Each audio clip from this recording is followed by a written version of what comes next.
오늘 우리가 보고 있는 말씀은 창세기 28장 말씀입니다. 본장에서부터 이제 20년 넘게 걸친 야곱의 혹독한 나그네 인생이 본격적으로 시작이 됩니다. 하나님을 신뢰하지 못하고 아버지를 속이고 형을 속인 뒤 찾아온 두려움은 야곱을 그 거친 광야로 내몰게 되었죠. 육신의 안식처도 없고 영혼의 안식처도 하나 없는 그 외진 광야에서 홀로 잠들어야만 하는 그야말로 고독한 신세로 전락을 하고 맙니다.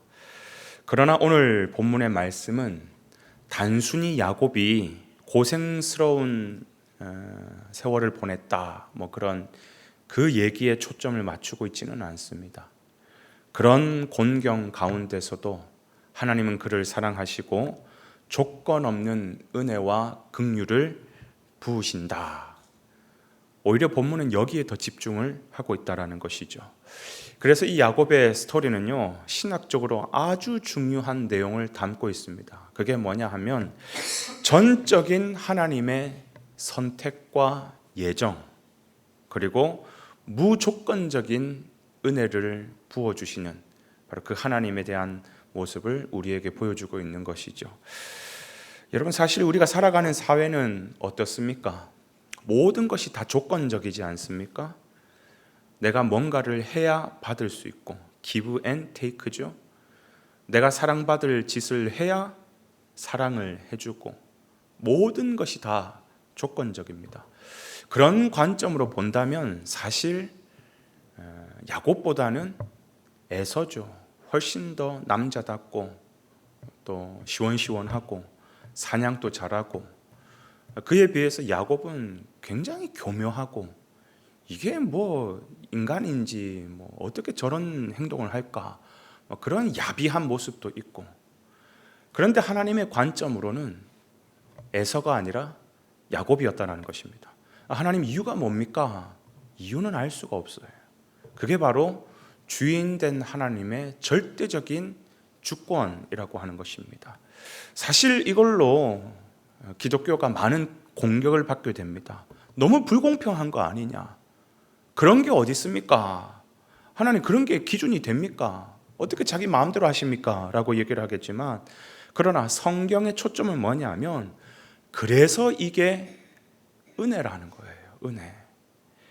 그런 관점에서 우리는 오늘 이 야곱의 이야기를 통해서 무엇에 더 초점을 맞춰야 되느냐, 신학적으로 묻고 따지는 것이 아니라 그 전적인 하나님의 은혜, 그 은혜 앞에 감사할 줄 알아야 된다는 것이.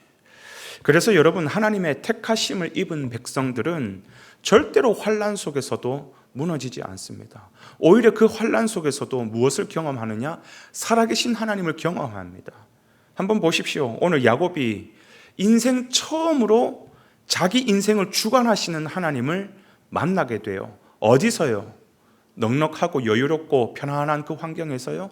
그렇지 않아요. 아무것도 없는, 아무것도 의지할 것이 없는 광야에서 하나님을 그의 인생 처음으로 만나게 됩니다. 야곱이 하나님에 대해서 몰랐을까요? 아니요. 야곱은 어릴 때부터 그의 아버지 이삭에게 얼마나 많이 하나님에 대한 이야기, 가르침을 받았겠습니까? 아니, 아버지가 아니라 그의 할아버지 아브라함으로부터도 얼마나 많은 하나님에 대한 이야기를 들었겠습니까? 그런데 그렇게 들어왔던 하나님을 한 번도 경험한 적은 없어요. 늘 귀로만 듣던 하나님. 그러니까 할아버지의 하나님, 아버지의 하나님이 될지는 모르겠지만 나의 하나님을 만난 적은 단 한 번도 없었다라는 거예요. 자, 그런 것을 본다면 우리는 믿음에도 두 가지 종류가 있다는 것을 알 수가 있죠. 첫 번째는 경험된 믿음이 있고요. 그래서 증명된 믿음이 있고요. 또 하나는 뭐냐면 학습된 믿음이 있어요. 여러분, 학습된 믿음이라는 게 뭡니까? 교회를 한 5년, 10년 다니면요, 하나님이 어떤 분인지 다 알아요. 배워가지고 사랑의 하나님, 긍휼의 하나님, 질투의 하나님, 무소불위의 하나님, 무소부재의 하나님 등등 어마어마하게 하나님에 대한 지식 가득 채울 수 있습니다. 그런데 학습된 지식, 학습된 믿음은요, 아무런 힘이 없습니다. 누군가가 와가지고 조금만 더 논리적으로 얘기하고 사단님 와가지고 우리를 조금만 더 유혹하면요, 한 방에 무너집니다. 다 넘어갑니다. 우리 가운데도 그런 사람들 분명히 있죠, 그죠? 그러나 증명된 믿음, 내가 경험한 믿음은요, 진짜 하나님을 사람을 만났기 때문에 누가 와서 뭐라고 한다 할지라도, 심지어 사단이 와서 우리를 뒤흔든다 할지라도, 무슨 소리에, 내가 하나님을 만났는데, 하나님을 경험한 사람, 하나님을 체험한 사람은 어떤 상황 속에서도 흔들리지 않은 그런 강한 믿음을 얻게 되는 것이죠. 그러면 이제 중요한 거는 그거예요. 우리가 어떻게 해야 학습된 믿음에서 증명된 믿음, 체험한 믿음으로 옮겨질 수 있을까? 그건 딱 한 가지입니다. 뭐냐? 반드시 내가 만난 그 고난을 통과해야 되는 것이.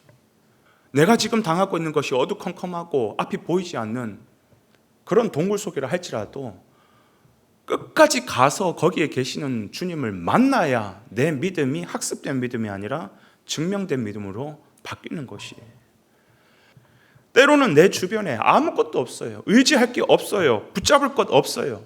심지어 나는 내동댕이 쳐졌다, 버려짐을 당했다라는 혼자라고 느껴졌을 때, 나는 이제 완전히 죽었다라고 생각되어질 때 거기서 하나님을 만나더라고요. 고난의 자리, 긴 터널의 자리에서 거기에서 하나님을 만난다는 겁니다. 왜 그럴까 한번 생각해 봤어요. 그게 우리 인간의 죄성 때문이지 않을까. 우리 인간은요, 하나님께서 은혜 주시고 복 주시고 그래서 뭔가 등 따숩고 배부를 때 하나님에 대한 절박함이 더 생기느냐? 절대 그렇지 않아요. 그게 인간의 죄성 때문이죠.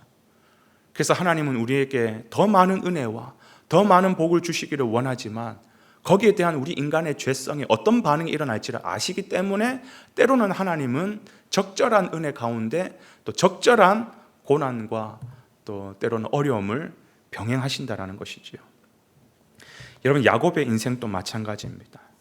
그의 인생 처음으로 하나님을 만나요. 그러면서 지금까지 학습된 그 믿음이 증명된 믿음으로 바뀌어요. 지금까지 그 학습된 믿음으로 살다 보니까 당연히 뭐가 나와요? 인본주의가 나올 수밖에 없는 거예요. 지식으로만 가득 차 있는 그 하나님에 대해서는요, 신뢰가 안 되니까 그 말씀이, 약속의 말씀이 믿어지지가 않으니까 자꾸 인간적인 방법이 들어가죠.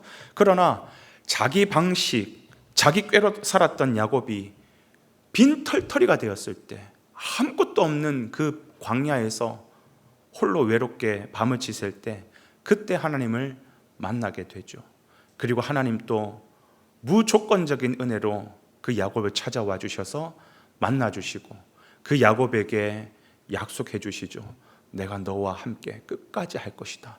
너 반드시 너 고향으로 돌아오게끔 내가 너와 함께 붙들어 줄 것이다. 하나님이 야곱과 약속을 맺죠. 그렇습니다. 하나님은 절대로 택하신 백성들을 포기하지 않습니다. 어떤 경우에도 포기하지 않습니다. 우리가 그 은혜를 알고 그 은혜 앞에 굴복할 때, 그때 진짜 우리는 하나님의 오른손 장중에 붙들림 바 되는 인생이 되는 것이죠. 비로소 그때 이 하나님을 만나고 하나님 손에 딱 붙들림 받게 되니까 야곱이 어떤 고백을 하는 거예요? 21절에 보니까 여호와께서 나의 하나님이 되실 것이요. 처음으로 그 앞에 하나님, 여호와, 이 단어 앞에 어떤 표현이 나와요? 나의 하나님, 나의 하나님이라는 고백이 나오는 겁니다. 사랑하는 여러분, 우리도 하나님을 믿고 주님을 따른다고 하지만 나의 하나님을 고백할 수 있어야 돼요. 누군가의 하나님이 아니라 내가 하나님을 만나 나의 하나님 고백됨이 우리 가운데 분명히 있어야 됩니다. 그 인생은 절대로 흔들리지 않아요.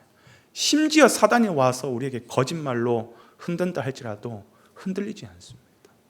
오늘 하루의 삶도 광야의 인생길이라 할지라도 포기하지 않고 하나님의 말씀을 신뢰하고 더 힘있게 달려갈 수 있는 저와 여러분 되시기를 주님의 이름으로 축복을 드립니다.